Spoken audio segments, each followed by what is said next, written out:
Alright then, folks, welcome to Bunker Wednesday. Let's crack this can open. Ginger Gold, brewed by women. Lovely. Oh wow. Tastes a bit fruity if you ask me, folks. Right. This week, this is a bit of a push, folks. Bit of a push indeed. But this week, we're going to talk about a Geiger counter. This is a Geiger counter. Lovely little one. See it. 2 cameras rolling here. So, right, let's get through. Yeah, so much has been happening, folks, behind the scenes indeed. New discoveries, exciting finds. Even more gear arriving soon. There's something there, you can't really see it, can you? That's very, very interesting. Yeah, this week's deep dive into Cold War history is just the beginning, folks. Indeed it is. Right. Don't forget to check out our friends, folks, Heritage War Sirens and Escape the Chaos. Escape the Chaos, obviously, drone footage and stuff like that, so he's going to be, you know, taking aerial photography from the skies, folks. And he's actually got a vlog coming out soon from Japan. His trip last year to Japan, which is going to be quite interesting. So yeah, go over, subscribe. And Heritage War Sirens, folks, he's got some good things coming up. He's restoring one of his sirens. I think the project will continue soon, which I'm very excited about. I can't wait for that. So yeah, head over to him, folks. They'll be in the description. Indeed. I was going to do all the big narration and like a little video to start this, but like I say, ran out of time. But there you go. Been busy. Right, so this here is an AVO, if I'm saying that right, number 1, Mark II Radiac survey meter.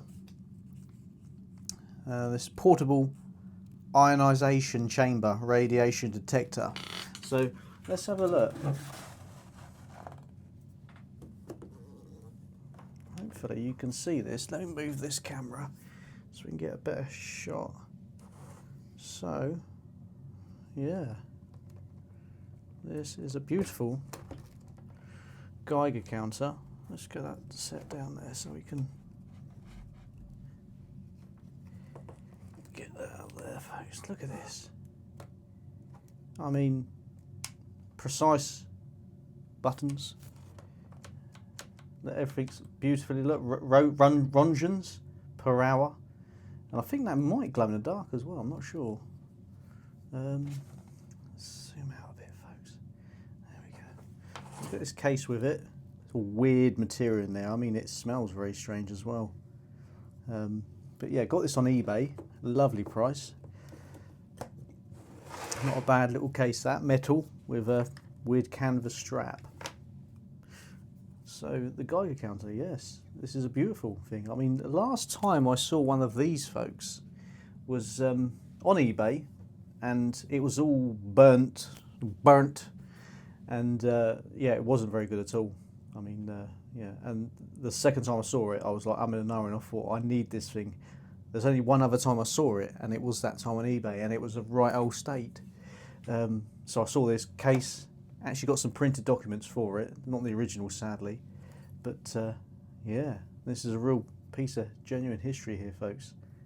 Batteries go in here. I don't want to open it up too much, but yeah, let's have a little look. We'll put it here. Oh, put the camera on it. Ouch. That's it. Put that like that. Look at that. So yeah, the information about this, folks.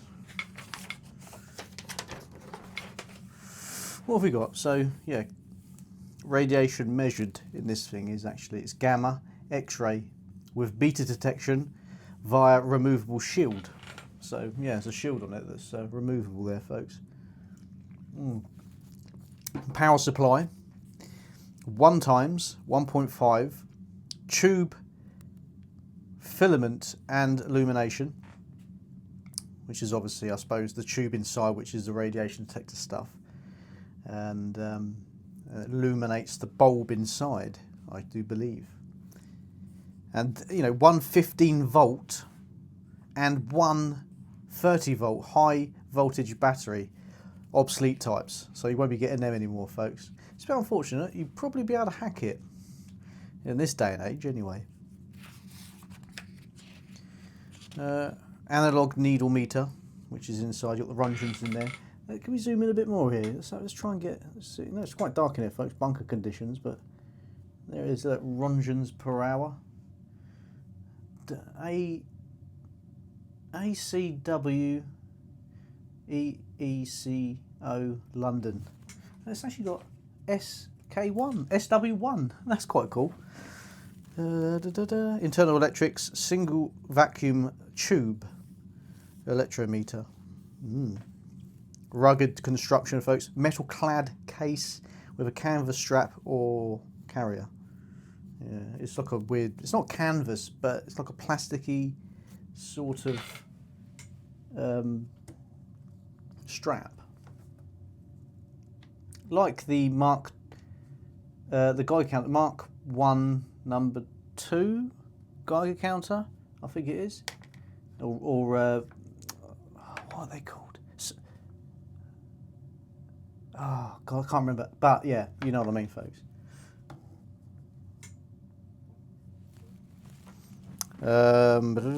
Built for military and civil defence field work. So yeah, military and civil defence field work there. Manufacturer Avo Limited. Automatic coil winder and electrical equipment company. Yeah, Avo, I've heard of it. Avos, I've heard of that. Similar shares. Yeah, I don't know about that.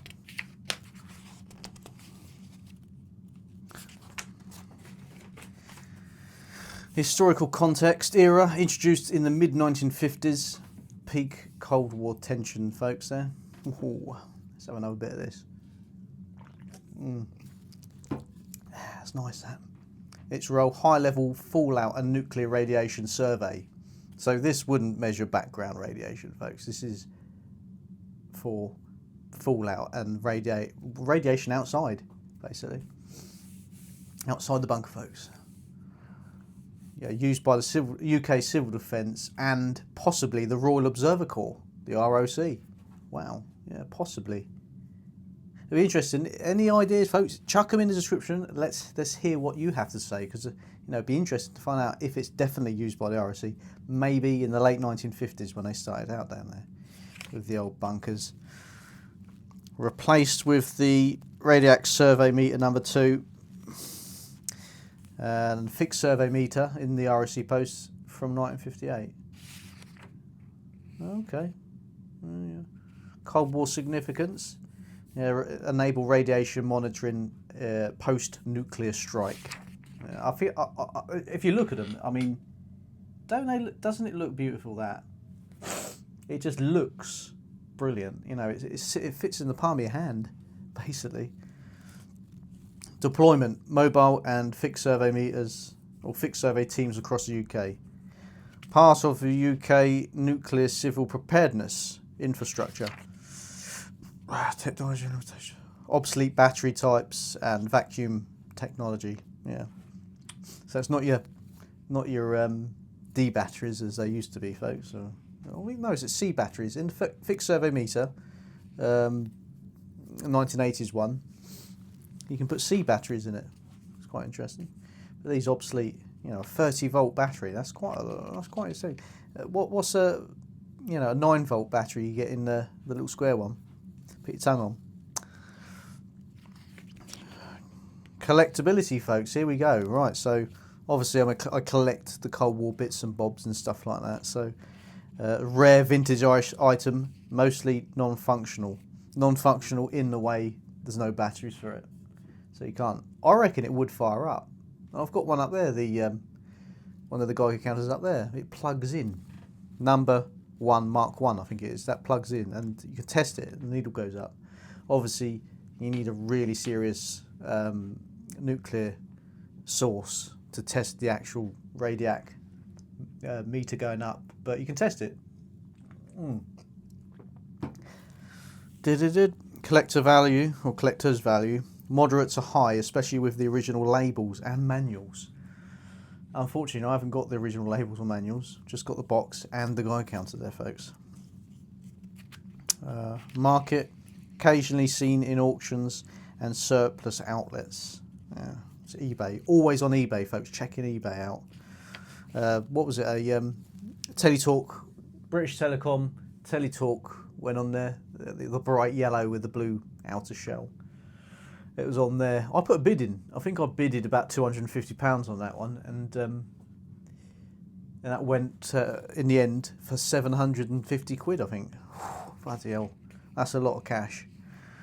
Indeed it is, folks. Yeah, I think that's it. Oh, we've got a closing line here, folks. Here we go. Yeah, so let's have a look. It looks like it could glow in the dark. So look, check it there, see if it works. Battery on, off. There's something here you can turn. 0, calibrate. You got your things, same as the other guide counters. And the batteries. I don't want to open it up today. Not today, folks. Yeah. But yeah. Short one today, really, folks. I mean, like I say, been very busy with doing bits and bobs. New light. I've got the British Telecom test box up there. WB 1401. We've got the WB 400 and stuff like that. So there's lots of stuff going on. If you want to go Patreon and YouTube membership, folks, the second tier, which is Explorer and Higher, you get to see all the different videos that we've done that are not available on YouTube, so that's quite interesting to see. So if you're interested, folks, it supports us as well if you go on there and see loads of videos. And I was refurbishing this. The series is still ongoing. I've still got to do a few more videos on that, but and as you can hear, ventilation running in the bunker now, folks. Keep the air flowing. But yeah, get in there. Indeed we are. So on that, folks, don't forget to check out Escape the Chaos if you want drone videos of castles and historic places. And he's got some vlogs coming out soon as well. So yeah, me and my wife, we are very excited. We can't wait for those Japanese videos to come out. And he's really, like, you know, he's holding them back for some reason. Yeah, so, yeah, check him out. Also, Heritage War Sirens, folks. Diving deep into Cold War relics, sirens, and the hidden history beneath our feet, folks. Absolutely mad. Give them a watch. They earn a subscription. Indeed they do. And, yeah. On that note, folks, cheers. That is ginger gold. It's got a lot of ginger in it. I can taste that. Let me have a look. Here we go. There it is. Ginger gold. This is one of those Beer 52s, if you know what I mean. This one didn't explode, but yeah. What's the percentage on this then?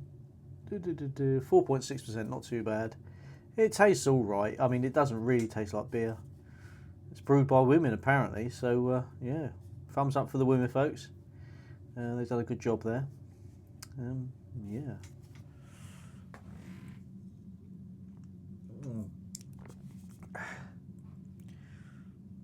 So yeah, check out Instagram, Facebook, and all that jazz, folks. And so see you in another video. Bunker Wednesday, folks. Always check out Wednesdays. It's always the Bunker Wednesday. There's always going to be something going on. Something. Something forgot to mention. Yeah. Before we go, folks,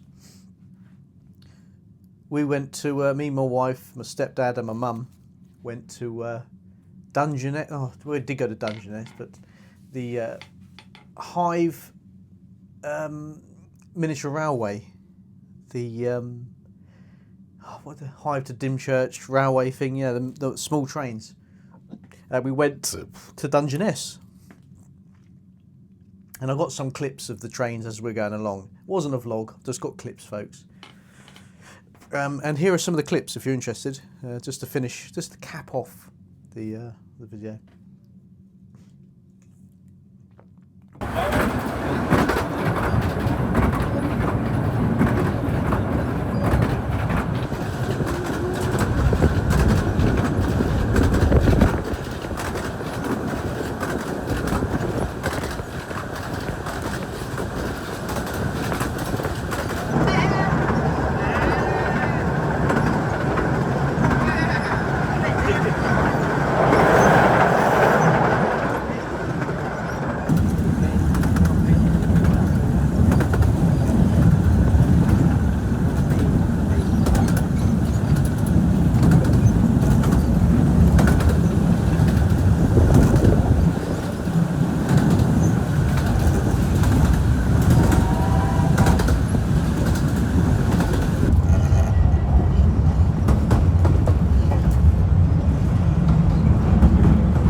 We got off at the end, and the calf at the end.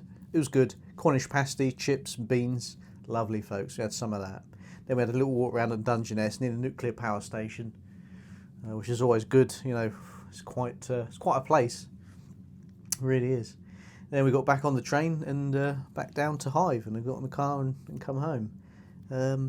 But yeah, I don't know how much it was, the old Marpaid, you know what I mean, and. I think it's about 25 quid each. It's not cheap, but it's a nice day out. If you've got kids and that, it's a nice day out. And tell us your experiences. Have you ever been to the Romney Railway? Yeah, it really is good. So yeah. So on that note, folks, we shall see you soon. Thank you very much for your support. Check out Instagram, Facebook and all that jazz. And I shall see you next week for another Bunker Wednesday. We might be talking about some hidden tunnels in the next one, folks. So, yeah, be sure to check that out, because you never know what we might find, might uncover. Because what was it the other day? We uncovered Bastion. We was talking about Bastion level, Dumpy and stuff like that. Yeah. And, you know, if you hadn't checked out the air raid sirens, James, we had a discussion, me, Chris and James, who was here in the bunker, folks, and we was talking about the air raid sirens that he's got and bits and bobs. He's coming again soon. We're going to talk about the Cold War side of the air raid siren stuff and all that. Yeah, so if you're interested in videos, go in the playlist, folks. Either going to be above or below. And yeah, check them out. So on that note, I'm definitely going this time. We'll see you soon. Thank you, folks.